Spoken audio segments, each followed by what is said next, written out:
Hello, everybody, and welcome back to the Lost Love Stories, where we share the beautiful, messy, and real journeys of love and loss. I'm Pam Baker, your host, and I'm really, really honored to have Tiffany Mourning with us here today.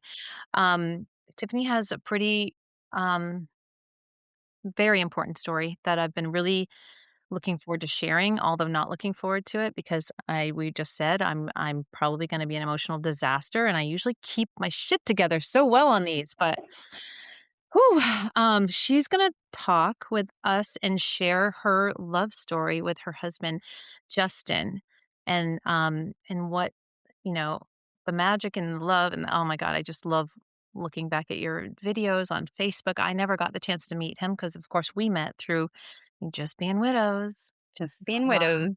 yeah, kiddos.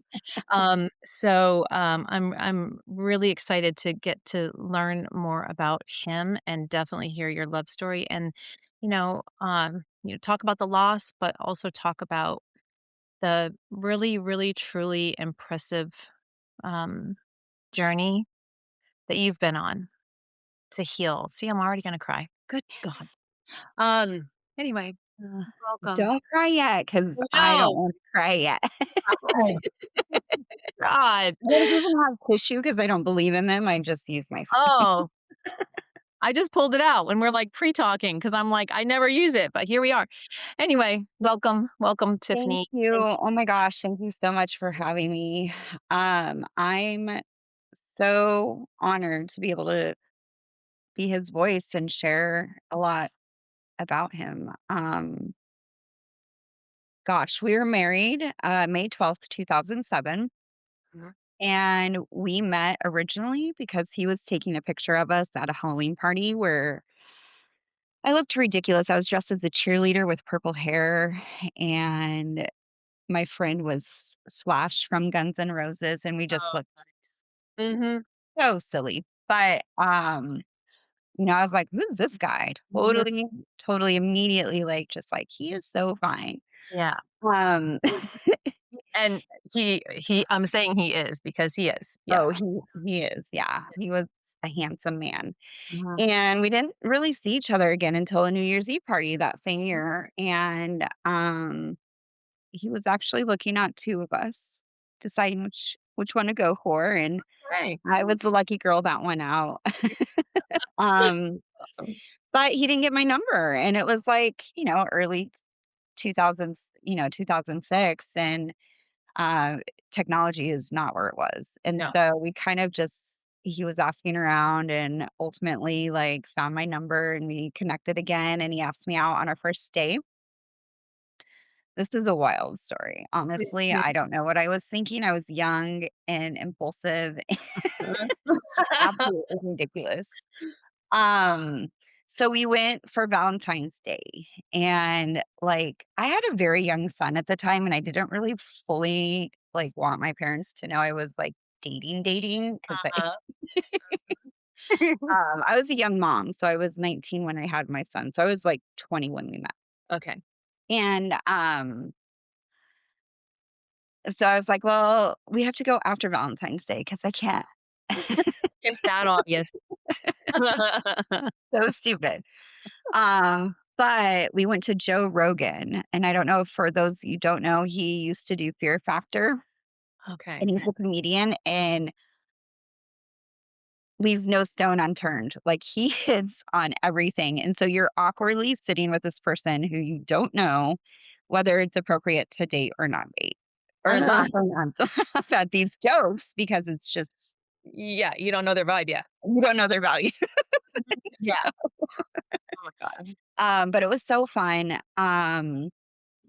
But the crazy part is, like, I decided that day to go get my eyebrow pierced, and so on my first date, we went and got my eyebrow pierced, and he probably thought I was, like, a lunatic. Yeah. Um, but crazy enough that he wanted to keep me around, Uh-huh. so You're, like, testing him, like, going I all in know, on the test, I yeah. know.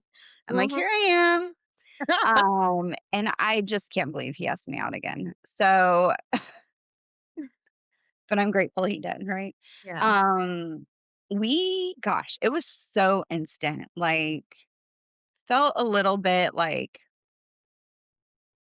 he was a little bit older. He was like 8 years older than me. He had a 8-year-old. So I had Okay. like a little I don't even know if Hayden was 1 yet, but like a 1-year-old and an 8-year-old. He was 8 years older. I was white. This is the first, person of color I've ever really Oh, dated. wow. Yeah, and so didn't know how that would go over, and, it just I was like but I couldn't stop, like, we were so infatuated and so God. in love, like, from the get, and from there, it was every day, like, he'd be at work sending me love poems, and we'd talk till 3 in the morning, and, um, it was just constant, like, it was immediate, and so, um, we had a pretty quick, you know, time together, Mhm. before we got engaged. I remember he was, um, helping my parents renovate a house, and we were all over there, working on the house, and, um, I got sent off to the hardware store to go pick something up. So me and my brother's girlfriend went to the hardware store, and he asked my parents' permission to marry me. And when I got back, he was gone, and I was like, "Where'd Justin go? What's going on?" Mhm. Um, and he disappeared for like 4 hours, and so I was like, "I hope everything's okay, Yeah. like, this is Yeah. so not like him." He comes back later in the evening and had found out that his mom had been diagnosed with, lung cancer, Oh, and it wow. was pretty serious, and so he was just devastated, and so I remember we spent the night. I knew nothing of the engagement yet. Spent the night just, like, hanging low, decided to go to Blockbuster Back in because the that's what day, we did in 2006. before Netflix and chill, it was, Yes, Blockbuster and chill. and we're in the checkout line, and they had the magazines Mhm. too, like, very, very early 2000s Yep. vibes. Love a Blockbuster. Um, and there was a bridal line, and we'd already been talking about getting married and different things, so it wasn't like a shock, but he's like, "Pick one out." And I'm like, "Your mom just got this Yeah. terrible Yeah. news. You got this terrible, like, we shouldn't be, like, being excited about getting married, right?" Like, it felt totally wrong. He's like, "Just get it." And so I did, and we go back, and I didn't feel good either. Like, I don't know if it was the stress, but Mhm. ultimately, like, he ran to the store to get me bubble bath, to run me a bath, Uh-huh. even on his worst day, and Yeah. then brought roses and then proposed. And it was the Oh my sweetest, god. most intimate, special proposal. Wow. I bawled my eyes out, he bawled his eyes out, and, like, it was really unexpected, not the big fireworks, but it was just utterly perfect for Yeah. Oh, us. I love that. That's insane. It's insanely cool. As you're talking about your him helping renovate your parents' house, what were your parents thinking? Were they like, "What in the hell? What's happening here?" Or did they automatically love him? Like, what was their vibe? I think, I had my son already. I think there was concerns about the impact on him. It was just not it was a little foreign to them, but they quickly turned around, like and honestly, my mom passed right before he did, and I have pictures of him walking her around the memory care center, and she just loved him at the end, like, Oh, they were just cute little buddies, and it was so sweet. I love that. So, it was yeah, I mean, it Mhm. was like, "What's going on?" And then they were really like, "This is a really Yeah. good band." They could Yeah. probably see it. I mean, Mhm. I'm sure. I can't even imagine the 2 of you in person because I've just seen, like, the videos and stuff. I love the stuff that you post on Facebook and everything, and you can see it. You can see it in all of the videos and pictures that you guys have together, like, it's very obvious. So I'm sure your parents were like, Yeah. what are we gonna do here? You can't deny it." No. Yeah. Yeah. No. No, No, it was just we were locked in, and we were so broke at the time too, but we just figured it out. So that was, like, September timeframe, and then we got married the following May. Okay. Um, his mom was pretty sick, but she made it to the wedding, and I think that was the most special Yeah. special thing. We have some of the best pictures of her and Mhm. him together, and they got to Aw. do the mother-daughter dance, or Uh, gosh, mother-son yeah. dance. And I, like, just bawled my eyes out, right? Mhm. Like, I just ugh, yeah, Yeah. so Wow, special. that So is the really first year really was like chaos, planning a wedding, and then, she passed that November, and so it okay. it started that stint of hospital stays, hospice, and I was catapulted into, like, single momhood because he was taking care of his Yeah. mom. Now I have a 9-year-old and an almost 3-year-old, and I'm like, "Hmm, Yeah. Wow. this is what I jumped into, huh?" Higher on that one while also managing an illness like that, Mhm. that automatically consumes a large part of your family when you have Yeah, someone close it does. circle. Yeah. Yeah, and it just goes again to, like, show, everything that's strong and worth it is kind of forged in that fire. Like, I think all of those tests through life, and I hate this, like, when I heard this after he died, it was the most annoying thing, but, Yeah. like, it really, like, does make you stronger, and for us, it made us a stronger couple, partnership, like, you know, I was able to be there for, the worst time of his life, and I think that grew our intimate connection even closer at that point. So, Well, yeah, and also, I mean, having you as a person who could step in and help with his daughter when where would she have been in all of that, you know?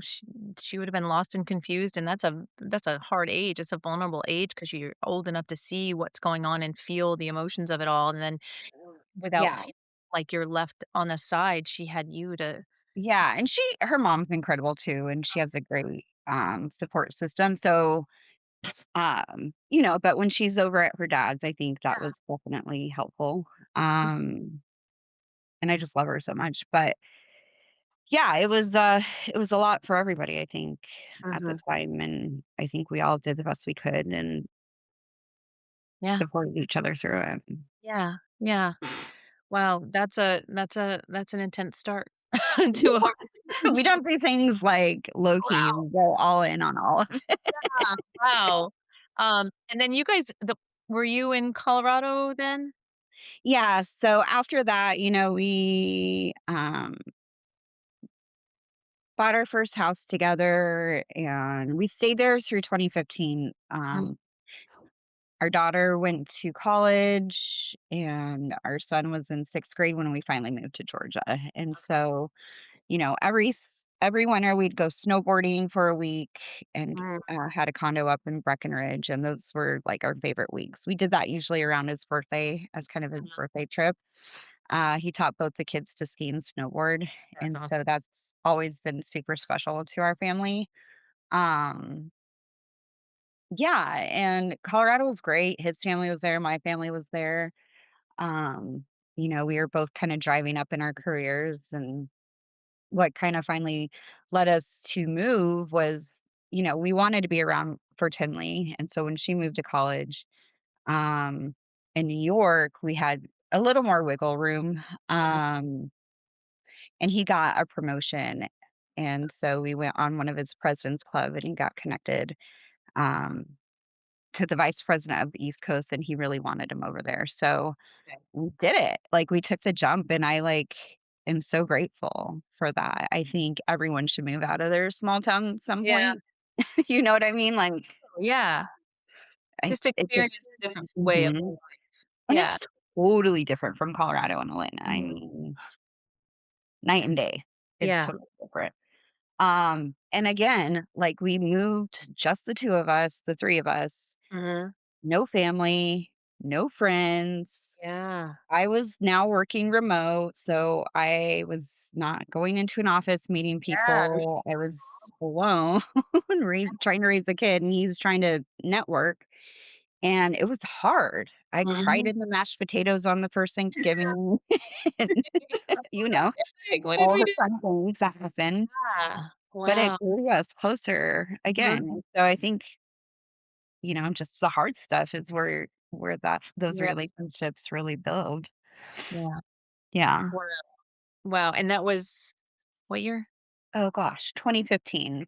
2015. Okay, Yeah, okay. yeah. So everything's good. Your son what's your son's name? Hayden. Hayden, yeah, okay, that's right. He's doing well, and he acclimated to Georgia living. Oh, yeah. So we originally were renting, like, in Johns Creek because we just Mhm, didn't know. So we started out at Johns Creek, but then we moved to Alpharetta, and okay, so he still has really good friends through Johns Creek. That's where, mm, like, a core of our friends still okay, reside. mhm, Um, but then we moved to Alpharetta, and, like, it's crazy they're so close together, but Alpharetta's this own incredible place. totally. Like, I had no idea it existed like it did until we moved there, and I was like, "Oh my gosh, the Avalon downtown, it's so Yeah, stinking fun." You know, Hayden played sports, so we met friends through sports. mhm, He was really good at baseball. We got really into baseball and travel, and that's kinda how we fun. spent a lot of our time, It does take up middle your middle mhm, school, high school. yeah, And then we discovered Lake Lanier, and Justin, oh my gosh, fell in love. So we mhm. got our boat, Oh my and god, he was, like, the happiest I've ever seen him. Like, yeah. I just have a picture of him going like this when it Ah! was delivered, and I just love it. So we had a lot of fun on the lake. We were able to introduce some of our friends to it, and they got boats, and, Oh my god. yeah, it was just You're like fun. you're like my no, you are my kind of people. That's us. Yeah. Like, we go Breck is one of our favorite places with our family. We my husband got us going out west every year for Amazing. ski/snowboarding. We have a lake Mhm. house. Lake living is a huge part of our life. Yeah, It's just it's a happy place. so a happy place. Uh-huh. Happy place. Yeah. Yeah, Justin always loved water. Anytime we were at the pool, oh my gosh, he'd pretend drown every time. Oh my god. It was so he's such a child sometimes, and I Mhm. absolutely love it when it comes out, but, the ocean, which is kinda how I moved where I moved, the lake, all of it, he was in love with. It was just Yeah. so healing for him, Mhm. so I learned to love it all too. Yeah. Yeah. You went Yeah. along for the ride. That's good. Mhm. Yeah. Yeah. Um, and then things got, like, kinda hard during COVID, I think, Mhm. for, like, everybody. I don't think we're unique to that, Yeah. like, um, True. he started working from home. We had gotten our house in Alpharetta, and Hayden was home, I was home, but then we just had, like, life hit us left and right. Like, my mom got diagnosed with dementia, my dad had, like, triple heart surgery, and so she couldn't take care of him, so I had to leave for a couple months to, like, take care of them, and it got hard for him and Hayden to just function kinda Mhm. ongoing. Um And like, at the time, I also went through a friend breakup, which was so Mm. painful. Yeah. Um, but he just never let me down. Like, even when I was in Colorado and I'm freaking out over my dad or, like, frustrated with my mom because she's doing crazy things, he Yeah. was just always a phone call away and would Yeah. talk me through it. Like, he was the ultimate optimist in Wow. life. And where Mhm. I'm more on the pessimistic side, Yeah. he just was always optimistic. So he'd always have encouragement, like, "It's gonna be okay," like, he'd always get me through, and he really helped me get less pessimistic through the years and more Yeah. positive, yeah.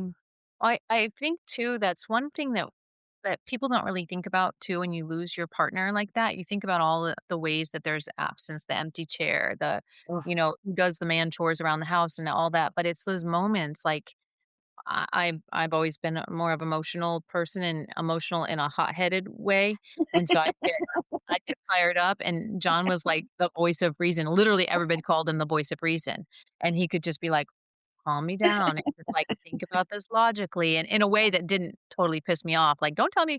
I mean, sometimes right. it did say, "Don't tell me what to do," but Sometimes it does, yeah. yeah, but just to really be that diffusing factor in your life, and those are the things that nobody really Mhm. thinks about. That loss in your life is a really big Yeah, freaking loss. Just having yeah. that person be able to know you well enough to know, just, like, take a deep breath, calm Mhm. down, come back to Yeah, they center. know the way you tick and know how to, like, Yeah. fix it Yeah. without it. being a Yes, jackass or you're about it. spinning out of control, and then say something you shouldn't have said to Mhm. somebody. Yeah, Yeah. yeah. So, like, I definitely think about that. Yeah, it is, I miss it a Mhm. lot. Um, I had started a new job right before he like, 3 days before he died. I Wow. started, but while I was interviewing, like, he would sit in the room and listen to me interview, Oh my and god. he'd be like, "Babe, babe, say this," and, like, That's amazing. I'd be like, "Shut up, like, I'm fine." I'm trying to focus. But, yeah, in meetings and stuff, he's like, "You did such a good job." Like, he Mhm, was the ultimate cheerleader, and it was just cheerleader, like, yeah. "Dang, I had someone every day telling me my butt looked good, and I don't get that." That's right. God, where's that? Where is that? God, where is that? Well, I love the, again, I sound like a Facebook stalker for you, but, No, one of my you're favorite things you ever posted was your I think it was like didn't you do, like, COVID piano sessions? Like, I just remember, we like, did. you We guys were so video was like ridiculous. it was Yeah. hilarious, like, so awesome. I called him our drunk recital. Um, I mean, literally, you guys just look like you had so much fun we together. did. Just Oh my gosh. yeah, it was just like a all the time. I Like, dance parties and the piano recitals and all the like so, yeah, tell me some of those or share with us, like, your favorite memories like that. I mean, my gosh. I mean, a million of them, I'm A sure. million. Like, where do you even start? I was actually going through videos this morning. You were I woke up at 4 for this, not on purpose, but uh yeah, so I had a little cry session earlier today. okay, in preparation. Yeah, why not? Yeah, he truly was my best friend, Mhm. and I was his. And I think we would get told that all the time. Like, it wasn't just something I feel like everyone says, People say "Oh," that, like, "I married my best friend." Rah, rah, rah. Yeah, but, like, for us, it truly was, like, we it's just amazing. we traveled together. Like, we don't really wanna hang out like, um, yeah. That's it truly is unusual. I actually made an anniversary post one time, I just thought of this, and it was maybe for our 20th anniversary or something, and I was like, "No, you're not my best friend," because it always annoyed me when people would say, "I married my best friend," and a lot of people do just say that, right? But for me, this thing is popping up on my screen, it's annoying me. For me, I was like, "You're not my best friend. I have best friends." I literally wrote that in a Facebook post, which sounds terrible, but he wasn't. He was, we obviously had a great friendship, but, my girls are my best friends. So you to Yeah. have your partner really truly be your best friend is I think that's unusual. Like, Yeah. that's like a I mean, rare gift. from what I've seen too, I Mhm. wholeheartedly agree. Yeah, we would have dance parties. He would record himself in the car to my favorite songs and sing them to me and send them to me. God. The piano recital is so special to me now. Mm. I think it was The Scientist by Coldplay, and it's pretty haunting, but really beautiful. And there's a point in there where it says, um, "Tell me you love me and come back and haunt me." And the lights in my room change at Wow. that exact moment. Oh, And it wow. was taken during COVID, and I'm just like, "What?" Like, that's crazy. That That's is really crazy. crazy. Yeah. Um, but who Wow. knew, right? Like, the meaning of that song has changed so incredibly for me. Mhm. Um, but it's one of the funnest things we look back at. And we always talked about kinda doing our own little podcast or YouTube. Yeah. We're ridiculous and, like, have no I'm filter sure it would have or been any truly any care in the world, right? Like, we'll just do whatever. Wagon Wheel also like, we loved live music, and I remember we got in a fight because we were at a baseball tournament, and Wagon Wheel came on, and he wouldn't dance with me, and I was like, "Why?" He promised every time that song came on, he would dance with me going forward, and he Uh-huh. did. And so every time, no matter where we were, he'd get up and we'd Oh, dance for a bit, and it was just like, ah, so I sweet. love that. Well, Yeah. I got to be there for the 1 year of his Mhm. memorial. And that just reminded me, yeah, because the guy that was there singing played Wagon Yeah. Wheel. Yep. Yeah. Yeah. Oh, yeah. Yeah. It's Oh, just such a joyful song and, it like, is. I don't know, uh, just when we moved to the South, we try to become as Southern as we could, and kind of just, Embrace, like, talked about embrace. coming from the North down. Love it. Yeah, and we would go to Truck and Tap and, like, Mhm. sing at the top of our lungs, and, I mean, even the last night of his life, we were out, we went to Truck and Tap, we went dancing, we do karaoke, like, we Oh my don't god. care. Yeah. Like, we're just gonna Do go it. have fun. Yeah. That's also unusual because people get so, like, caught up in looking silly or what do Yeah, people think? Yeah, yeah. freaking He'd love that. always put the beads on at Mercantile, the little plastic ones. I'm like, "You don't have to wear those every time," like, Like, yeah, dude. yeah. So, we just we played golf together, we cornholed, we play cards on our patio with our dog, and Mhm, just cook at home, and, you know, I'd play the piano on a Sunday football, and he'd mute the TV and watch his football and just listen to me play, and aw, my favorite my favorite moments with him were in the morning, mm, and every morning, he'd get up first, let the dog out, go get my iced coffee he'd make for me, grab my laptop, and we'd sit in bed with our laptops talking, mhm. watching the news, kinda slow rolling our day, and it was every single day, like, even if he was mad at me, he'd get my coffee. Like, it never failed. He was That's really good. constant. Mhm. Oh my god. And it was just our time to, like, catch up, talk Mhm. about our dreams, plan. He'd want a budget at 6 a.m., which is, like, kinda off Yeah, limits. let It's the a little too early to talk about Monday. yeah, let the cat Um, yeah. That is really, a pretty amazing way to start a day, actually. mhm. Instead of, like, jumping out of bed frantic, like, racing, blah, blah, blah, just, like, chill the F out and ease on Right? into Yeah, That's it was awesome. it was perfect. It That's was awesome. perfect. Yeah, I loved our time. Yeah.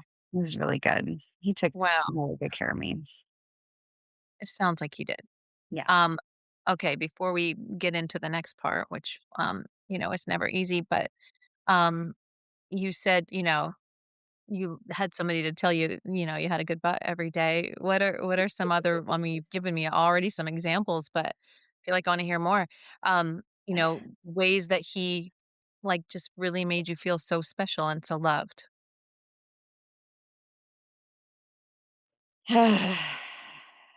So I get asked a lot, as part of some of my healing, I need a safe spot. And one of my favorite places to go to in my mind is we'd be on a Sunday afternoon at Lifetime in their pool, and he'd Mhm. float me. He would just sit there, and I'd hold his neck, and he would just float me around the pool. Oh my god, I love that. I lo Oh my god, I love that. Yeah. I mean, that Um, represents so much in just that. Again, like, taking care of you, being fully relaxed, fully at ease, someone's got you, "I got you, boo." Like, that whole vibe is all wrapped up in that. yeah. Wow. Um, he was always like a protector. Okay, this is a kind of so when we were first dating, we went on a camping trip with like 50 people. Wow. And I shouldn't have gone because I was super sick. We were late getting up there. It was dark. We'd forgotten a lantern. We're setting up in the rain, and it was just disastrous. So someone lent us a gas lantern. Well, next day we don't I still feel like crap. Like I had bronchitis at the end of it. Um, and we're going to the hot springs, and I was like, "You have to put the cooler in the tent." And he's like, "Why?" I'm like, "So the bears don't get it, obviously." Mhm. So he does, soaks our tent, floods everything. So he goes into town, takes them to the laundromat, dries them out, hangs the gas lantern so it warms up the tent for me, and starts a forest fire. Literally, we're like at the fire pit, and then we see this giant glow. I'm like, is that our tent? And Oh then god. the flames are like tree level. I'm like, Oh oh my my gosh, like this cannot be oh happening. my god. So everyone's running over. No one can figure out how to how to, like, put it out. I'm running the other way because I don't wanna watch him get blown up. Um, and he's just running toward the fire, and they eventually get it out, but it was, like, that Wow. kind of stuff all the time. He drove to Statesboro, which is 4 hours away, because I left my purse there. Oh, He wow. drove the next day round trip to go pick my purse up and back and let Oh, me stay wow. home. Oh Uh, my yeah, after the loss of my mom, like, he was there the whole time, held me, let me cry, took me on a retreat, oh, um, for a weekend just so we could rest and relax. mhm. Like, it's I just can't even name all the ways he was just Yeah, so he special just to took me, care of like, you. it Yeah. just it was constant, like, I like to tell people he was obsessed with me, Mhm. Mm. um, but yeah, every time I got my hair done, he even if he was on a work call, I'd walk in and he'd be like Ah! and I would show my hair and he'd be like Oh my like, god. yes, Well, so yeah, because that's another example where most guys are you're like, "Do you notice anything different?" mm-mm, he knew, and he, like, loved it. We'd go get pedicures together, like, he just did all of the things. He was Some such a good guy. Yeah, he yeah, was a great partner. just, like, super thoughtful and super aware. That's amazing. Mhm. Love it. Yeah, I love it. yeah. Okay. Are we ready? Are we ready? Let's do it. All right. Alright. Right. So, um, obviously, we haven't gotten into the final day. So, how did that day start? Hmm.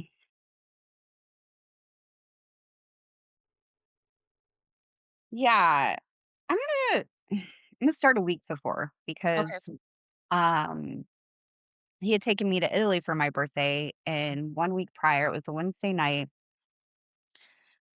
we landed back in the US, Uh-huh.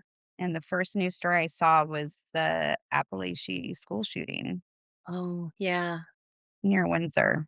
Yeah. As I sat in International waiting for our Uber, Mhm. and I was just like, "I can't believe this is happening." Like, this is the Right. Yeah. first thing you see when you step into the Right. States, Welcome and back. Mhm. for whatever reason, probably because that's the closest shooting, like, to mine, Us. Yeah. but I That. really relate a lot my progress with them, their court stuff, like, and Um, it's totally different, but, um, it's just a part of mm. whatever is happening in my brain. Yeah. Like fused together. I just said for us, location wise, that was the closest school that we Mhm. in the Atlanta area have a school shooting. But for you, I didn't think about that. Like the similarities of the circumstance being right there. Like Yeah, it does must have walked side by side with all of that. I didn't even think about that. yeah, and my therapist was involved with that at some level, so, like, she whatever, she stopped taking gun violence victims. She Um, I'm done. I'm done. Yeah. so the morning of was just a typical, like, I think it was our first night out since we'd gotten back after jet lag. We'd kind of been grumpy just because we were so tired. Like, getting back from vacation Yeah. and trying to get back on routine sucks. I was Catching starting up a new job. I started the yeah. new job Monday. So I was, like, stressed, exhausted, Uh-huh. Yeah. just all of the things, that I think most people go through. Yeah. And, but Jason Momoa was in town doing, like, one of his Oh, I liquor remember that. yeah. Yes.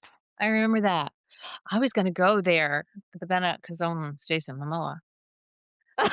And then my W sister, while yeah. we were there, I remember my friend, I had posted about it, and she's like, "Is that a good enough reason to skip Bible study?" And I'm like, "And Yeah. God will be there next week." Like, God made him the way he is. yeah. So, we get down there, we're late for everything, so we miss him completely, but, we ended up going to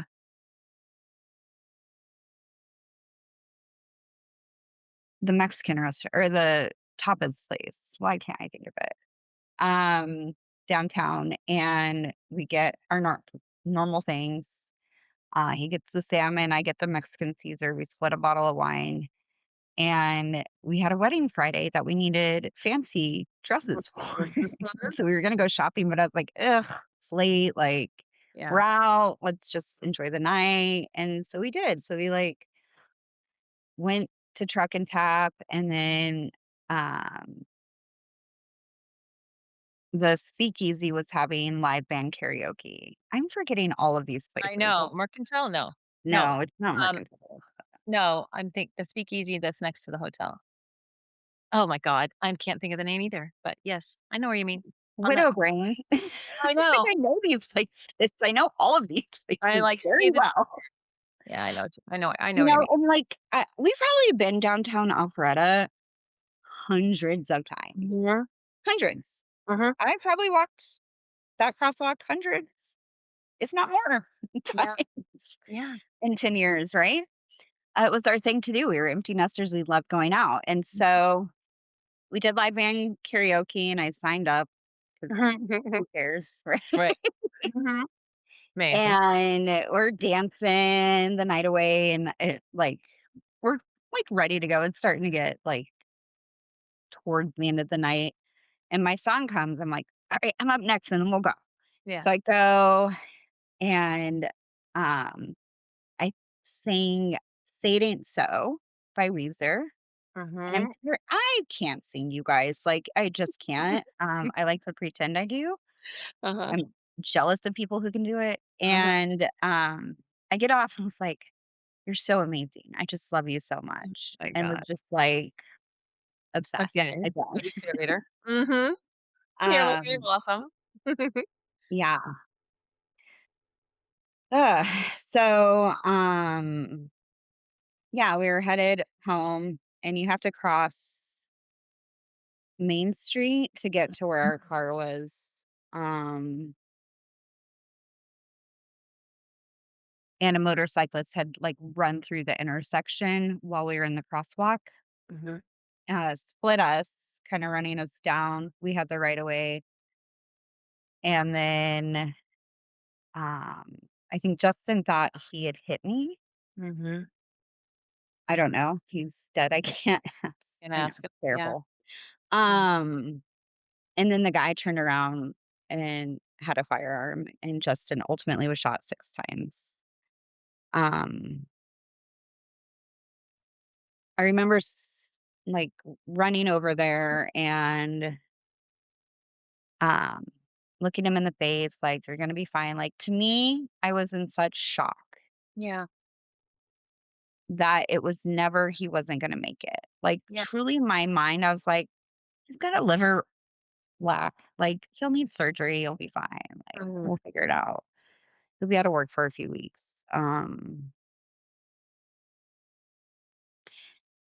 And then he started kinda choking, and, I won't get too graphic, but I was asked to leave, basically, the scene.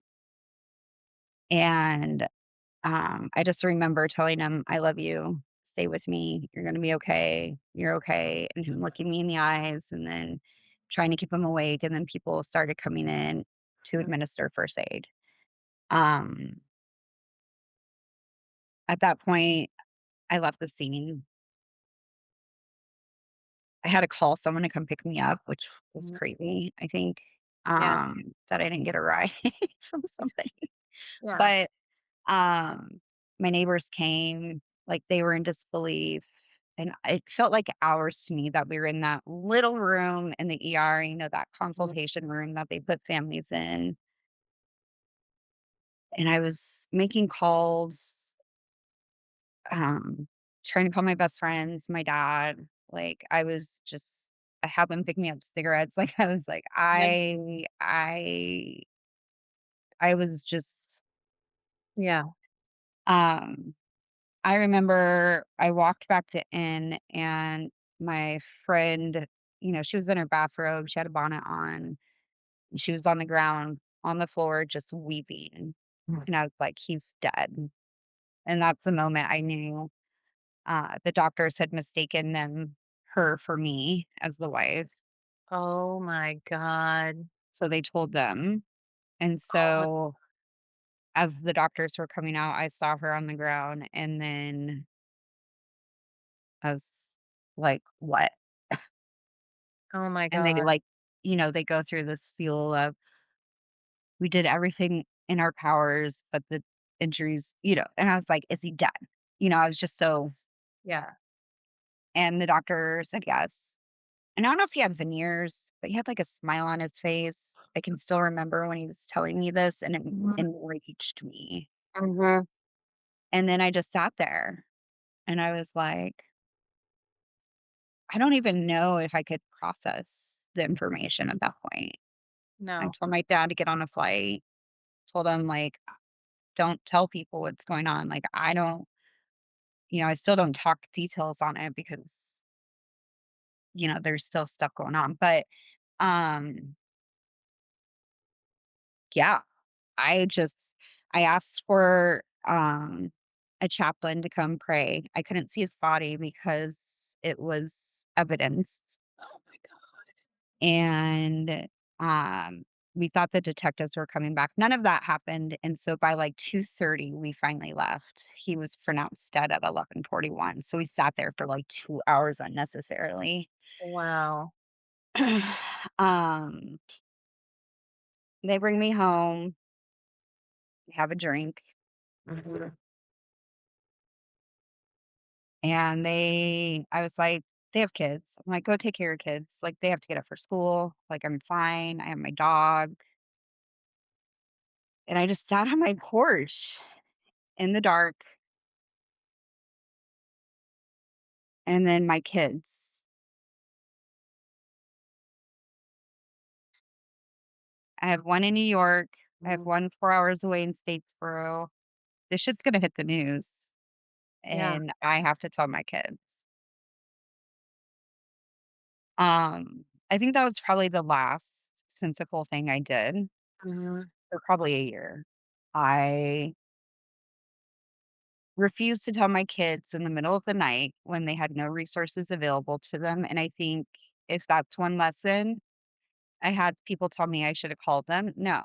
Like, no one needs to hear the worst news of their life while they're by themselves and can't reach someone because it's at 3 o'clock in the morning. No one Yeah. needs to do that. Like, he will still not be here tomorrow at 7 Yeah. AM. And they're not Right. watching news in the meantime. Yeah. So, quickly got a hold of Tinley's friends, informed them, "I need you to get to her. Oh, We wow. need a plan." 'Cause I have to share this, and she can't be alone. That was, very how you even thought to think that through I beforehand. don't no idea. I didn't have his phone. The way I went about it Mhm. wasn't sensical because I could have made it so much easier on myself, but Mhm. I was like, Yeah. got a hold of her mom. We called her together. Oh, wow. Also freaking brilliant. How the hell did you think of these things during that? Last common sense thing I did. Wow. Um, and then the news broke it, 5:30 news. Um, couldn't get to my son in time. Oh, His baseball coach from, like, middle school told all the players to reach out. oh my god. The police said they weren't gonna release his name. The news media did it anyway because there's Mm. some stupid legislation that makes that possible. Wow. So, some kid texted my son, "Sorry about your loss," and he thought it was about a breakup, Oh my god. and then he's like, "No, about your dad," and Hayden's like, "What?" Oh my Um, Crazy. I had people on the way to 'cause I didn't want him driving home. no. Well, I had adults going to pick him up. Mhm. Um, they were still on the way. It just he had to deal with that a little bit. Mhm. And then I had reporters at my house by 9 AM. Oh my god. And thankfully, like, the people in my tribe showed up immediately. Thank I God. called the one friend to go pick him up. Mhm. They were in New York, but changed their flight to come back early, so someone else was going to pick Hayden up. She called another friend. That friend came over. She, like, stopped media from coming.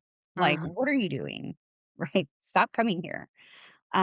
She is grieving, like, "Why are you here?" In shock.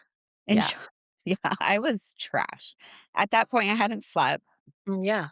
And then, like, my really core group of friends were all there by, like, 9, 10 o'clock Yeah. after getting kids off to school and different things, and, I was just I was done at that point. I was worthless to everybody, including my own children, unfortunately.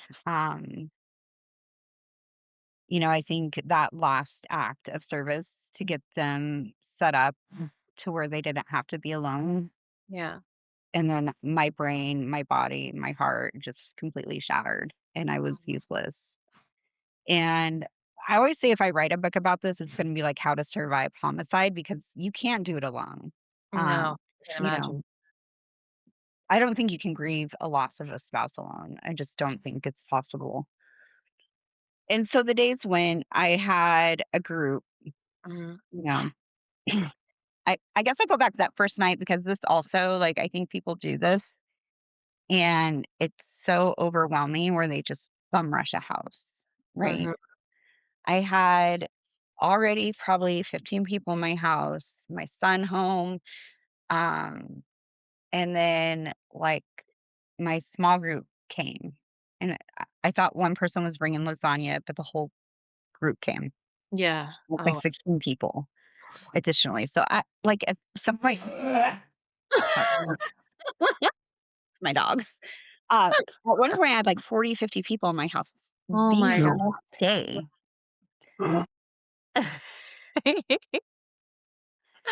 Are you fine? Um And so, like, I had to leave. The news of their arrest came out of, the suspect, and people were talking about it. And I just went to my backyard. I think I threw a glass of champagne and just sat on my patio with my dog, just like, what is happening? Yeah. And then I went in, I made everyone drink with me. Like, he would want us to party. Yeah. I don't know. It was, having boundaries for yourself is really hard when you're in that state. Yeah. Well, because you don't even know what you need, and that's a normal expected that's right, a normal expected like in John's case, he was sick, we watched him fade away, but in a completely unexpected, immediate circumstance. How do you fucking know what you need? You don't even know. No. You don't. No, and I probably didn't sleep. I don't know about you. I'm sure it's a pretty common one, but it was probably 4 days before I slept. Yeah. Yeah. It's, and just being able to function. It's so funny. I remember, like, thinking about the booze. I remember my good friends showed up with a whole box of booze and, like, put it down, and then I had a friend when her son died, I they still laugh about it because I literally brought a case of La Marca and 2 watermelons. I was like, everybody just brings casseroles, and I Mhm. remember just craving, like, fruit. I just wanted Oh, some fruit, and so I'm like, "Here's some watermelons and some bubbles." And they're like, "That's the best thing anybody's ever brought here." I was like, yeah. "Okay, then good, then my work is done." But yeah, you don't know, you don't know. You don't know. Like, I was lucky to shower. I did that because I was chain smoking at that point. I was just Uh-huh. Yeah. um, bubbles helped. Like, Mhm. my dad was there, and he's also a widow, right? Like, my Yeah. mom died 3 months before, so we're Right. just widowing it out together. We're doing it together. Yeah, and then yeah, your mom has just passed too. And, so I'd be up by, like, 5, and Ugh, he'd just pour me champagne because it was like, that's the only thing getting me yeah. by. I Survival. couldn't function otherwise, I wanted to die, like, um, and it took, like, a week to get the body released. I remember I had to go give a statement, and I came back with a manila envelope of everything left of him. And do you just like I can't even imagine I truly can't. Like, you're happily leaving, like, had a fun night out, you're walking across the freaking street, and I'm sure that it's very common with gun violence. Is like, "How what just happened? Like, how is this my reality?" Like, and then you think that like, the timing of it all, like, what if you went shopping for dressy clothes instead? What if you didn't have your song come on? Like, all the things, that's gotta just spin through your mind of, like, "What the fuck just Yeah. happened?" I mean, so frequently, and that's a lot of the healing I've had to do because there's a Mhm. lot of blame of things I'm that I could sure. Which change. there's obviously, there's no one to blame except one person in Yeah. this, but I think that's a very human reaction, Yeah. is I blaming any kind of blame. Yeah. Yeah. It's, in Italy, we heard that Bruno Mars and Lady Gaga song, "Die Ah, with a Smile," and mhm. this man sang it to me like 200 times before he died. Oh my god. Um, and it's like, "If the world is ending, I wanna be next to you when the party is over, and, um, when the party is I wanna hold you just for a while and die with a smile." And the guilt I feel that I left the scene and left him alone to die eats at me Mm, I can every see. day. Yeah. And I mean, the police were telling me what to do. Yeah. I was in shock. Like, I tried to find forgiveness and grace for myself, but the one Yeah. thing he wanted was me next to him, and I Yeah. left him. Mhm. And I should have fought harder, maybe. Um, Yeah, I can totally see how you would feel that way too, but again, you're gonna do what the police are telling you to do, you're not right. gonna yeah, like, get out of the way, somebody can help him, somebody can save him, yeah, there's so many things you can't even your brain's not working, you're out it's No, gotta be like an out of body experience, like it is. to It's true. Even looking back on it to like, there's moments I don't remember and moments I'm just like yeah. running over and over and Mhm. over again. And I think that's what's been really difficult. Like, I think besides the fact that it was sudden, I was there. Yeah. I survived a shooting, and Mhm. like, what's that impact on my life? Mhm. Never mind the fact that our kids' lives are forever changed, our families' Right. lives are forever changed, friends, he's gone, but like, what's that look like for me? Mhm. And I like question, is this grief? Is this PTSD? Is this, like menopause? Like, what's wrong with me today? Yeah. And um, it's just such an interesting journey because you think you're supposed to feel one thing and you feel something totally different. I spent the better part of that year trying to hold on to a life I no longer have. And I Mhm. think it almost killed me. Yeah. Do you I yeah, how deep do you wanna go into that? I've been pretty honest in like my Mhm. journey. Honestly, sometimes when things get really hard, it gets worse, right? I think there's different milestones. Um, the first 6 months, I wasn't left alone. Maybe not quite. Maybe like till January. I Yeah. had someone flying in to stay with me. I was drinking a ton, round the clock, basically. Mhm.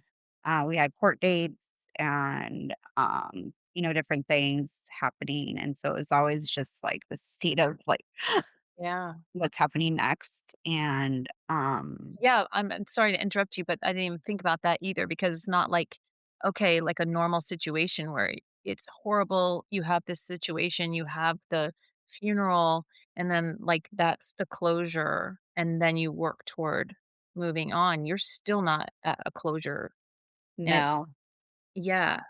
Yeah, no, it's super frustrating. I go to a courtroom and he's in the courtroom and the pew next to me or bench behind me with Yeah. his family, which I think frustrates the crap out of me. Mhm. Um, he's out on bond, so he's sitting at grandma's house and Oh my god. living his best life. Mhm. And I'm suffering. My kids are suffering. Like we don't get to just chill. Like we're fighting a battle every single day, and I don't think it's fair. It's not fair. Um, It's not. justice I system, but it yeah, and that's something people don't think about either, and that's I really wanna get into your journey, but, I when you posted the, homicide, this is how fucked up it is that there has to be a homicide awareness freaking what was it, a day, a week, a month, I don't know. Whatever it is, why, it tells you. That's insane, but the statistics in that, which I took a picture of it because I was shocked and I wanted to make sure I got it right. But the well, every 32 minutes, every 32 minutes, someone is lost to homicide, and with the average, it's just mind boggling. With an average of 10 surviving family members per victim, 13,000 homicides a year. That leaves 130,000 new survivors dealing with what you're dealing with. And when you think about the ripple of that within the family system, but within the community system, within humanity, that's yeah, crazy to think about the ripple effect of the damage left behind. yeah. And I think about that night too. Like it wasn't just the family. Like Mhm. restaurants were closing. So our favorite bartender was out there. Like Yeah. the manager at the Standard was out there providing aid. Like all these people are now like Have their victims own of gun violence because they survived right. it too, right? Like it just is constant. And I think about these kids, like how are they functioning? Like how do our children function? I can't. Yeah. We're 18 months later and I'm still struggling every day. I'm better. I've Yeah. done a shit ton of work, but Right. I also have two therapists, a psychiatrist. Right. I do Well, and then you somatic think work. I have about a life coach. Like, yeah, like the people out there who don't even have access to those resources, and they're no. just, trying to survive too. I mean, it's just crazy when you think about it, and you God, it's crazy, and I think um, that's something that is just speaks to how impressed I am with you because, I mean, I've only gotten to be witness to a small part of your story, and it's just, um, what you've done, you went to the depths of hell, and you've really been clawing yourself out of it, really, I think strategically and with grace, but and with transparency that I know helps so many people, and, uh, just taking a really tragic, horrific experience and, um, and sharing it in a very, very brutally honest way, but in a way that raises the awareness so much of what so many people go through and nobody talks about, you know? Nobody talks about. Nobody talks about it. No. Yeah. So, I mean, you're, in survival mode, Mhm. in full survival mode. Yeah. Um, like I would say this happened September 11th, 2024. So Mm, I don't think I put that out there. His okay. birthday is November 22nd, like 2 months away. Then you have Thanksgiving, then you have Christmas. Yes, all And, those things. Mhm. the first came All really those fast for some of those, right? Um, celebrated his birthday, realized he'll never be more than 46. Like he'll never pass that. yeah, Never pass that. it's insane. Mhm. It infuriates me. I remember during one of the cases, like the defense attorney was like, "Oh, he turned 23 in jail or 22 in jail." I'm like, Well, lucky him that he got Yeah, to turn 22. yeah. He still And got another Justin birthday. didn't. Oh Yeah. my god, yeah, I would've that would've been hard to hear. Mm. Sure. That's Um, one fiery side of me would I woulda needed my husband for the voice of reason on that, like, go kill both of them right now." Mhm. yeah. And so, like, I did a big birthday bash. We laid flowers. Like, every week I was laying flowers, and then every month. Mhm. I really just lost it, honestly. But before that, like, for Christmas, I took our kids on a nice trip Mhm. with my family. We met up with them and went snowboarding and skiing to, like, kinda celebrate a piece of him Mhm. and just do not Christmas. Like, there was just no way we're doing Yeah. Christmas. I just there was no way. Um, and I think that was helpful. I think the first time I realized I had PTSD was New Year's Eve Oh. in Austria, and Uh-huh. fireworks went off, and I ran so fast back to the hotel bar and took, like, 3 shots Oh. immediately because I was like, "I'm getting Oh shot my at." And I was like, "Oh, that's fun." yeah, that's something new. There's another Yeah. little memento of the night. Yeah, I love that for my addition to my life. Oh my god. 40 and PTSD, holla. Yeah. And then, you know, stuff went back to normal. I went back to work. I tried, really Mhm. tried. But I'd been on the job very little, and now I'm learning a new job with the widow brain, with Yeah. PTSD, with the grief. Like I did the best I could. I really, really tried. I continued therapy. They were super supportive of that. Did personal training because that's like the only thing.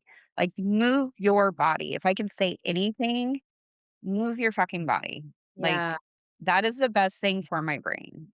And I am, like, really adamant about it today, but I committed to, like, 2 walks with my dog, go run with him, and then I'd train a Wow. couple days a week. And, like, That's even when I was at my worst, that was, like, the only thing that made the difference.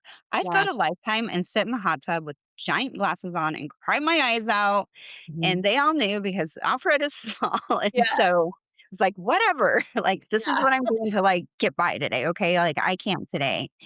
And, I'd go to work and have panic attacks. I'd get on camera and all of a sudden, like, something would happen, I'd be gone. Like, I just couldn't Wow. handle it.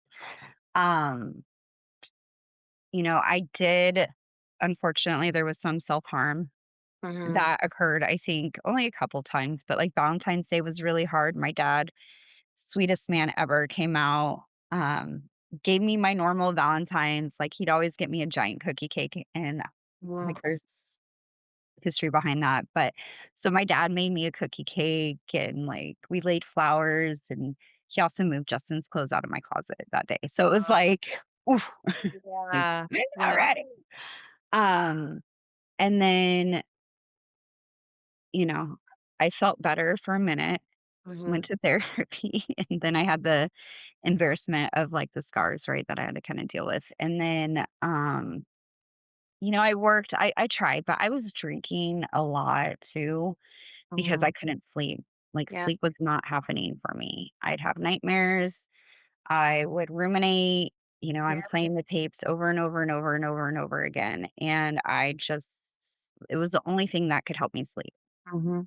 And it's hard to, like, function fully. Yeah.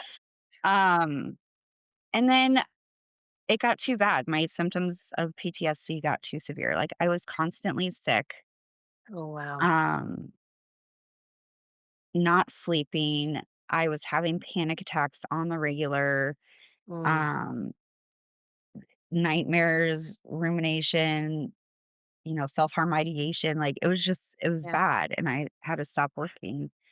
And then the anniversary, and I numbed the shit out of myself on the one-year anniversary. I partied like it was 1999, and I had already made the decision to go to treatment that day,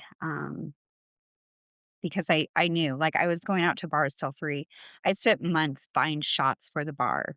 Every Wow. Wednesday, shots at 11:41 for the entire bar because we're gonna fucking remember his name, Uh-huh. and not great. Like, I was not great. Yeah.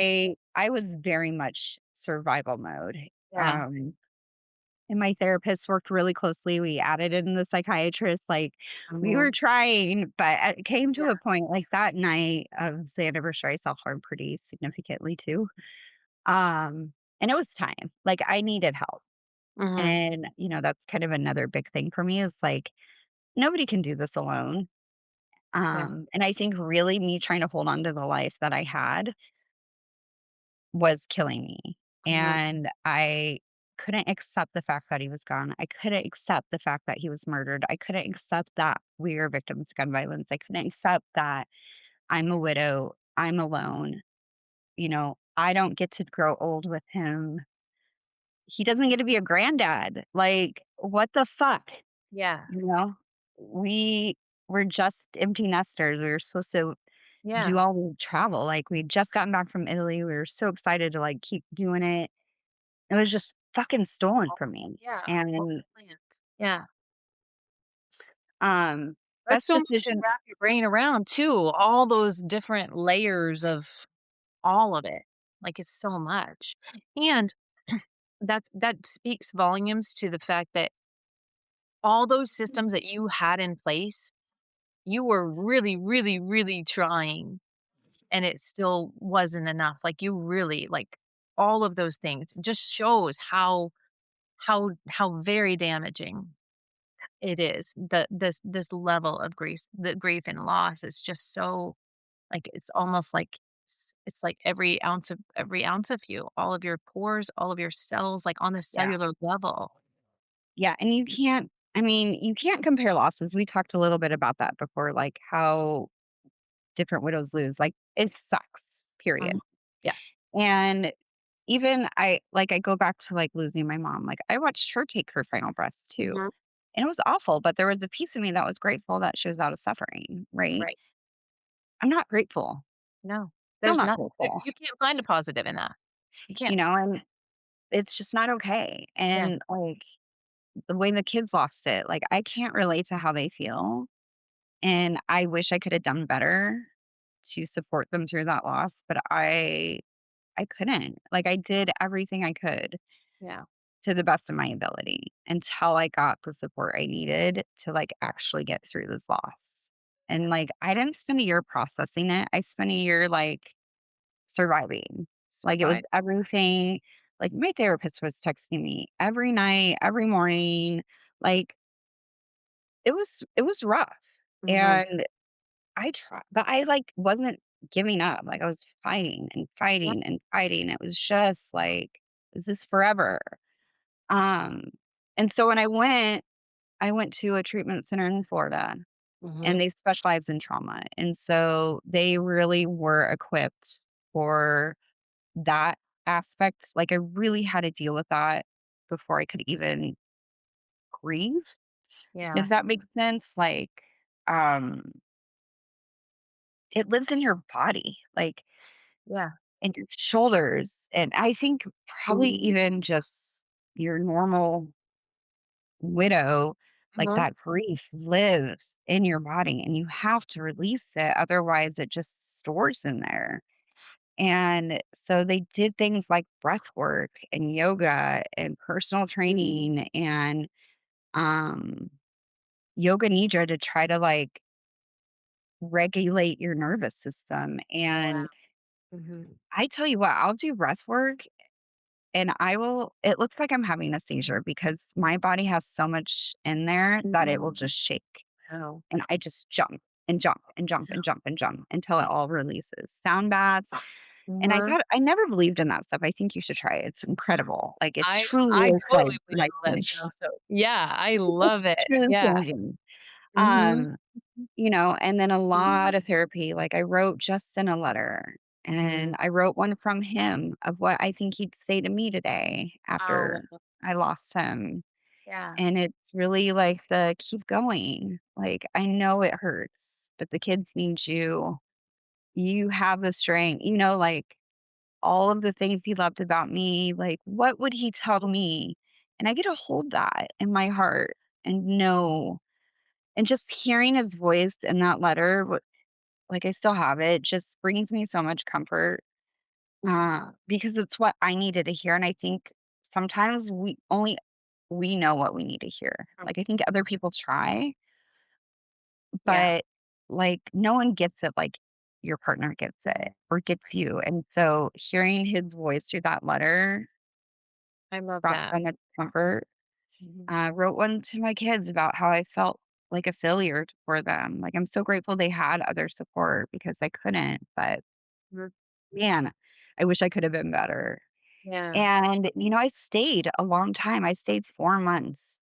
Originally, I was going for 30 days, and then that turned into 60. And turns out homicide's kind of a big deal and murder. And when I first got there, I couldn't even talk about it. I would just laugh about it. Like, my dark Yeah. humor is so aggressive. And Mhm. I just be like, yeah, my husband was murdered. And Yeah. that's all I could say. And they like didn't shy away from it because they knew that's the only way I could process, like, what is happening? Yeah. Like, I didn't believe this happened, so I was telling everybody this happened just so my Mhm. brain could process the fact that this fucking thing happened in my Yeah. life. Like, if you say it enough times, you Right. can yeah, finally believe it or whatever. Yeah. Oh god. Yeah, and I still struggle today. Like, Mm. I got out of there in January, and I'm like, "I can't go home. Mm. I can't. I can't go back to that house. Yeah. I can't go back to that city." In November, I was in there, and, his work lumen raised money to put a bench in downtown Alpharetta, right on the town green, and so it's right where the music is, and the kids are playing, and the Christmases, and he loved all that stuff. All the things he loved. I couldn't be there. Mm. As much as I wanted to be there to honor him, I did it with the vigils, and those things broke me. Like, I truly, like, had to be like, "I'll give a speech from here, but it's not okay for me to return right Yeah. now." Um, That is, again, mad impressive that you tuned enough to know that you couldn't do it, and then brave enough to say you couldn't do it and stick with it. but that took time because I tell you what, about a week after he died, they did a vigil, Uh-huh. and I had to pull myself out of my house to go show up for a vigil, and I'm grateful they did it. Like, I think it's beautiful that they honored him, but I was such a disaster. And going back to the site Uh-huh. and showing I mean, I looked crazy. I was just swollen and Yeah. gross, and, um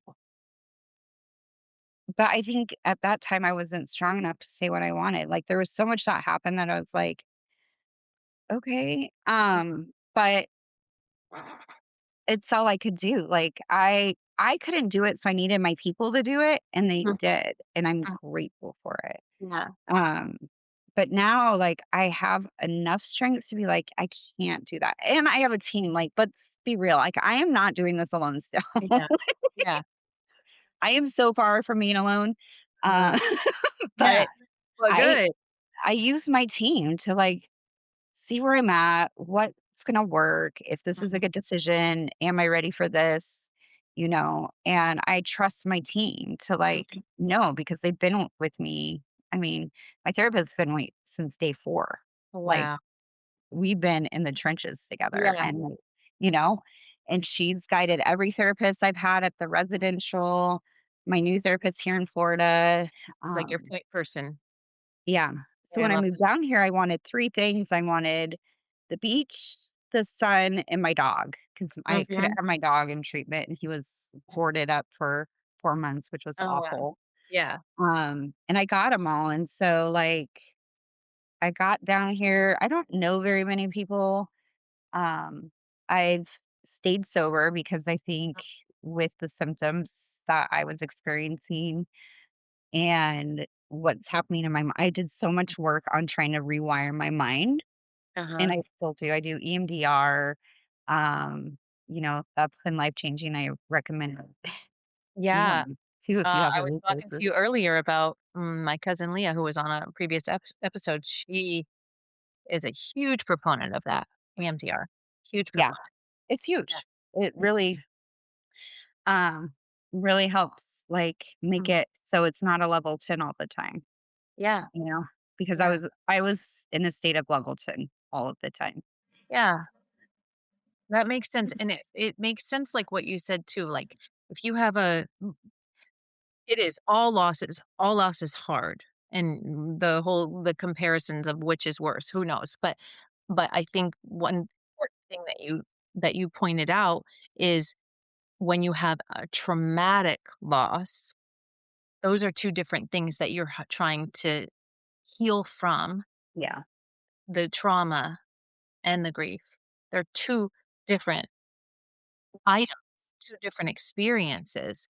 Yeah, they're there because of one mhm. another, but you do those are different, different I don't know how to say that, but you know what I'm saying? Yeah, Like, yeah, you yeah, yeah. thought of it that way, that you can't even get to the grief until you heal or at least work with the trauma, Yep. I'm sure. Yeah. Yeah, Yeah, yeah. and, still, like, there's days where I'm really numb and, Mm, um, disassociate it from myself, like, mhm. distract myself a lot, like, it's crazy what we do to, like, protect ourselves from Yes. because you have to be in this place where you feel safe to Mhm. feel, Yeah, right? Like, I can't let my feelings get too high because then it's not safe for me. yeah, that makes sense. So I have to, like, be very mindful of Mhm, that and trying to stay present, um, every day is, like, mhm. what I can do, and today my routine, like, I still can't work, like, Yeah. this is hard for me. Well, you are Um, working. You're working on healing. healing. Yeah. And it's a full time Um, right now, and that's what's yeah. number 1. You can't be effective in anything else until No. you can effectively No. live in a place of healing. Yeah, and it's been 18 months, and gosh, I wish it was over. I wish, but it's just not. Sorry, my computer's not charging. Mm, But, um, I feel like that's been long enough, and it's just not. Like, people it's just not. And so, um, I just really, like, day to day, I don't sleep very mhm, well still. I take medication to help me sleep. I'm up pretty early. I work out a lot. Right now, I'm really focused on that because it does so much for my mental health. yeah. Yeah. Um, like I said, men- working out, my personal trainer and my therapist are like my two favorite people because Mhm. that's like what does it for me. Yeah. I have two therapists that I meet with every week. Um, yeah, and then I'm just trying to like figure it out, like, try Ye new things. Pickleball is kind of a new one I've That's good. tried. Just Mhm. figuring out who my identity is outside of him because we were so entwined. Yeah. That's another big thing that you don't think about necessarily is who am I after this loss? You know, it's Yep. like redefining your identity, redefining yeah. That's that's That's a really I actually I'm, like, distracted right now by that because I actually wrote an article already that I'm gonna put on my Substack that's exactly about that, Yeah. because your identity has changed, and, like, who It's am I now? because I yeah, so, I think it's really hard to think about having to live and still have pain for a period of time. I think Mhm, that's a frustrating part for me mhm. because I feel like I've been hurt long enough and I don't wanna live the rest of my life out Yeah, sad and lonely but it's a process. Like I just have to trust the process and trust my team with that. yeah, Um and just take steps every day. yeah. I think that's a That really important point because you know, especially when you are working so hard at it like you are, you're like, "Why can't I just get there now?" I would be the same way, like, "Why can't like, I've done it, like, let's get on with this." But, yeah, that's just not something that you can rush through. It's gonna be what it is because, obviously, it's never gonna fully go away. The grief no. is always gonna be there. It's just gonna become more manageable and not so in your face, you know? Yeah. Who knows when it's gonna hit, and you just but you get the tools to manage it when it does hit as it becomes, someone in our group actually wrote about this one time on Facebook, um, in the Widows Who Wine group, and I loved what she wrote because she described it as like waves of an ocean. And I think I've Mhm. talked about this podcast before, but I just love it because it's a beautiful visual that, like, in the immediate aftermath, it's like you're in a storm and you're at the ocean. It's like the waves are like crash, crash, crash, crash, crash. They're big and like violent, and they're just crashing down on you. And as you start healing and really able to manage the grief, and you know you just get the tools. The Yeah. the waves still come, but maybe they're not quite as big, and maybe they're spread out a little more, and they sort of, you got a little time to breathe in between each wave that hits. And Mhm. I just love that visual because it's so true. And I think that it's not necessarily true if you're not doing the work to heal. Yeah. If everybody that whole time heals all wounds, I don't believe that. You have to Yeah. do the work, and then time will help you get to a place while you're working on it to Yeah. become more healed. Yeah, and I Yeah. don't know that it heals it, I think it changes it. Um, and I like the waves too because, like, truly, and I don't think I'm unique in this either, I think that those first waves that are Mhm. crash, crash, you feel like you're drowning and you'll never make it. Like, Yeah. I didn't think I could do this. I really, really, Mhm. really didn't think I could live life anymore. Yeah. And I see it a lot in widows and widowers, like, just like, how do you do this? And Mhm. it one step, one walk, one bite of food, like, Yeah. you can't eat the whole elephant. Like, you're taking one bite at a time. And that's like, someone told me that this morning because I'm a little frustrated with like, my next Yeah. steps. Like, I just want it, but I just have to be Yeah. patient and like do one little thing, you know? And right now, it's going to the gym, it's going to therapy twice a week. I'm living kind of in a sober living environment where I have support and med management so I can make sure I'm taking my medications and, you know, a really great group, like just supporting me still. Like I'm not out there on a raft by myself. I don't think I would have made it that way. Um, Right. Right. And again, so brilliant that you recognize that and then have done the hard work to even get to yeah, where you are now, and doing the hard things like moving to a different state and, being, just in an environment that fully supports what you need right now. It's yeah, very brave. It's yeah. very Thank brave, you. and it takes a lot of courage. It takes a lot of courage to share your story, your journey, um, just all of it. I've always been very impressed by you from the very first day we met, like, you showing up for your first Widows Who Wine thing. That was So very scary. brave. It was so scary. And it So is. proud of you. Yeah. Go Healing ahead. is scary and hard. It isn't Yeah. pretty. Like it's not a pretty process. Well, It's yeah, really because you not. don't even know what's gonna be on the other side of it, and that's intimidating and scary too. Yeah. So, It's scary, scary. But it does get better a little bit with time yeah, with and work. time and work and a Move lot of your work. body. Yes. Move your Yeah. body. I love that because it's really easy to get lost in it and just sit on the couch in your pajamas and, you know, watch sad shows. Or I got obsessed with true crime documentaries for a little while because I was always like, well, their life is worse than mine. So I'll just focus on that, you know, Yep. whatever your No, I own get it. Yep. Grey's mechanism. Anatomy over Yeah. here. Yep. Like, for real. So yeah, it's really easy to get lost in that. So, um, again, I mean, it's just impressive what you've done and just Thank finding. you. I would love to. You'll have to send me the links to the facility if it's appropriate to, any Yeah. kind of resources that you found helpful. I can include them in the Love show to. notes for anybody to check them out if they need them. Yeah, even like the EMDR, like, I love that stuff. Any of the stuff that especially things people don't necessarily know about that really are Yeah. life changing. No. It is. It truly is. Yeah. Yeah, I'd love to send you the links and Mhm. Um, I'm trying to think if there's anything else that no, I think that's most everything. Like the process for me, as you talked about, there's no closure yet, right? So that is a 3 to 5 year Right. process. 18 months in, Oh, I bet.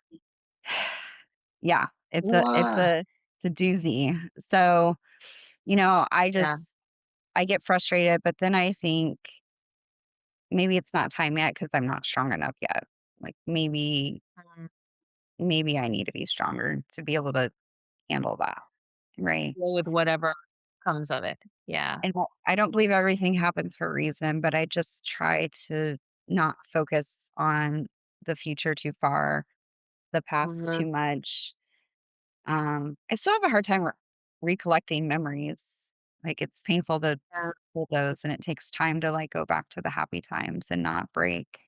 Mhm. Um, but I stay in the pool, floating, Mhm. floating with Floating. Yeah, them. Yeah. that. This is I'm like keep debating about whether or not to bring this up, but it's done really well. I don't know if you've watched the show, and I wouldn't necessarily recommend it for you right now, but, The Madison, have you seen that or heard of it? It's not really a spin-off of Yellowstone, but the same guy, Taylor Sheridan. I just finished it last night, and it's Michelle Pfeiffer is the main Oh, character, and Kurt Russell is her husband, and he dies in a plane crash, and, um, and it's only 6 episodes, and they've just done it so well. Like, I watched the last episode last night, and I was literally, like, bawling on my couch, and I feel compelled to go watch it again because so much of it was so it covers so much of what you talked about right now, like the memorials that are done for other people and not necessarily for the person, and all of the ways that you're like all of this stuff is like in your face and how you um eh, it's covered so much of exactly what we've talked about in those 6. Michelle Pfeiffer has done a beautiful job wow. of the journey of a widow. It's I love really that. well done, but really Okay. hard to watch. Like the final episode, which was last night, there were like so many pieces of that I was just like, I kept texting, Lori Robinson. I kept texting her. I'm like, oh my God, like this is killing me, but it's so good. Like they did such a good job. Like even like one of the Okay. daughter was reacting like the same way. I mean, it's just they did a really good job with that. I really just wanna go watch the whole thing again and be able to be prepared for my emotions in it, and sit in it a little more, but it's just done really well. It's hard to watch, but it's Well, I done was talking to they did a someone today about because I told them I was doing this. They went and listened to it and they were curious. Mhm. And they sell like life insurance and they're like, I just had no idea. Like I think being a widow in this phase of life, it's very much Mhm. like menopause or perimenopause Yeah. where nobody talks about it. You He don't talks know what about it. it's coming until you're in it and you're like, ah, fuck. Like, what did I Yeah. sign up for? Yeah, and it's Um, insane. It's one of those things that, it's 12 million women in the United States alone are widows, and most women become widows because men just die sooner. Even if they live to be a ripe old age and go out of natural causes, they're still dying before most women.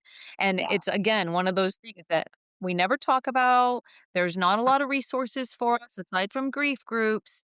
And, that's why I created Widows Who Whine because I'm like, there's no expectation of going and living life after your loss. It's like, just sit in your grief because what are you going to do now? I actually got told I to don't know. sit in my grief yesterday. It's too soon. I'm like, I don't want to sit on my Oh, couch every day and be sad. Like, I yeah. can't live my life that way. I can't. Right, I did right. that for a whole year and it almost took me out. Like, I have to be out. I Exactly. have to stay Yeah, busy. I have to yeah. live. The other thing that's so fucked up because then you have all the people that think it's appropriate to share their opinion of how you should be or when it's appropriate for you to not be in your grief. Oh my god, don't get me started on all this. Okay. I won't. I won't. It I makes won't get you me in started. it makes me insane. Insane. Well, Yeah. this has been amazing, and I would love to if there's any final thoughts or, it could be like what you wish people knew about Justin or what you wish people understood about gun violence or, what it's like for the family. Anything that like a final thought or thoughts that you wish people knew. It's probably a million of them. And, I mean, Justin was just the absolute best. He was loud and young at heart and kind, so generous to strangers, kids, um, his family. He was a rock for us all. And, gun violence took something so very special from not just us, but the community. He was a mentor for so many. Um, and, the unfortunate part is more and more it can happen to anyone Mm, on any day. Like, we don't know who's carrying. Um, it's just you just have to be careful and just, we could have never imagined the hundreds of times we no. walked across that street that our night would end the way it did.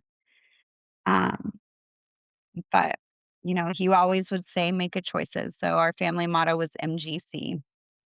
Mm, Um, yeah, love our that. kids' friends, all of us just MGC. And I just Mhm. think, be kind to one another and just, you know, gun this will impact my kids forever, right? So even if we go and let's say it goes to parole or life in prison, there's usually parole after a certain number of years. I'll be like 70 and it's going to be Yeah, on the responsibility of my kids to go and deal with this. Like it's yeah, just something that not only impacts now, but it's going to impact probably my grandkids and how they're mm, raised and um their kids. And we that's have the insane to kids think of our about. Mhm. it's Yeah, just trickle down is very far reaching for even our friends kids who were young and this happened. And they yeah, don't understand why. And unfortunately, like, it happens too often. And I'd love to see it change. I don't think we will, but um never take anything for granted. Dance when you can. Sing. Like, life is shorter than you expect. yeah, And you don't wanna wait till something crazy happens for you to realize it. Like, mhm, take hold of that moment, because I never thought we'd be that family. yeah. Sing I hate it. Weezer, karaoke. Mhm. Yeah.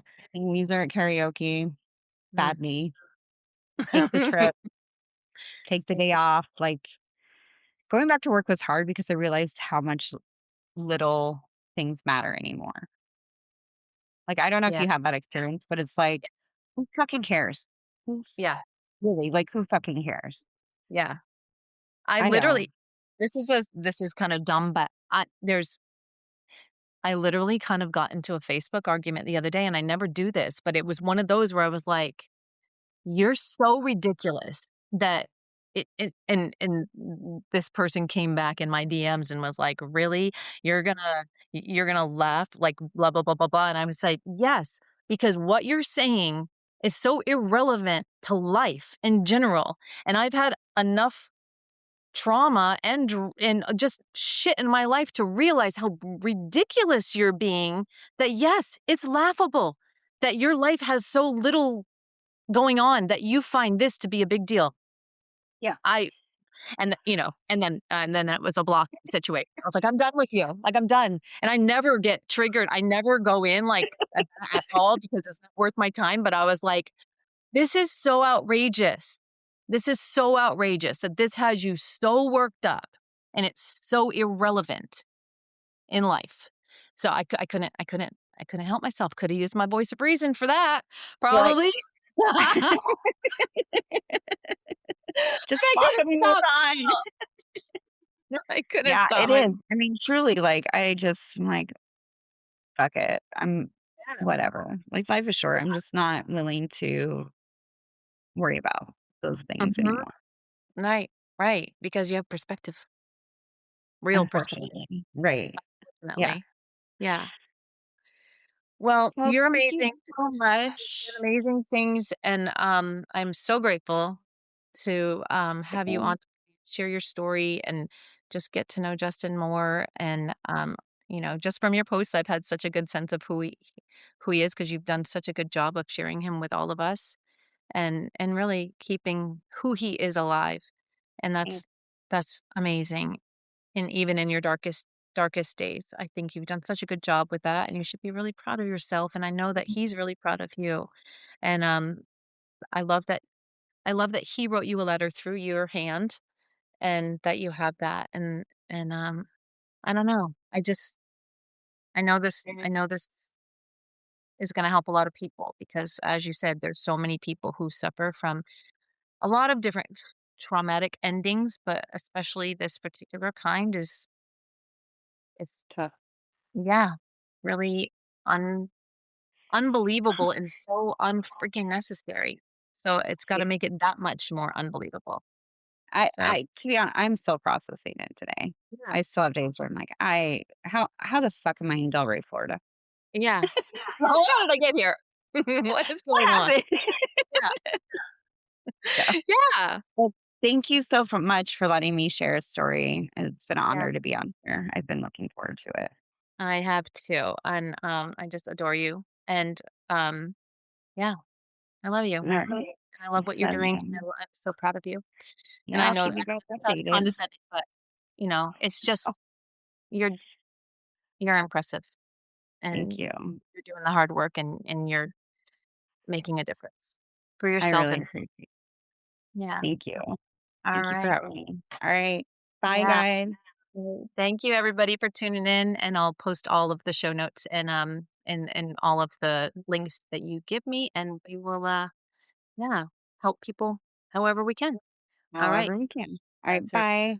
Bye.